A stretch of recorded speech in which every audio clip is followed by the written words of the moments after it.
دین مکمل ہے، اور دین نبی پاک کی سنت کا نام ہے یا پھر صحابہ کے عمل کا نام ہے، بس۔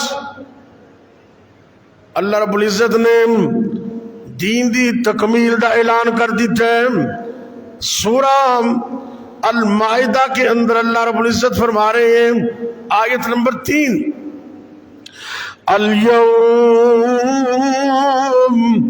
اليوم اکملت لکم دینکم واتممت علیکم نعمتی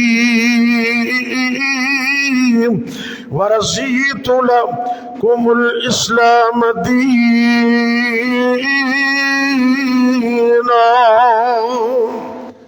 اللہ رب العزت فرما رہے ہیں آج کے دن میں نے تمہارے لیے تمہارے دین کو مکمل کر دیا اور تم پر اپنی نعمت کو بھی پورا کر دیا اور تمہارے لیے دین اسلام کو پسند کر لیا۔ تو اللہ کا دین مکمل ہو چکا ہے، یہ آج مکمل ہے، یہ نہ کوئی گھاٹا کر سکتے تے نہ کوئی اپنی طرفوں وعدہ کر سکتے۔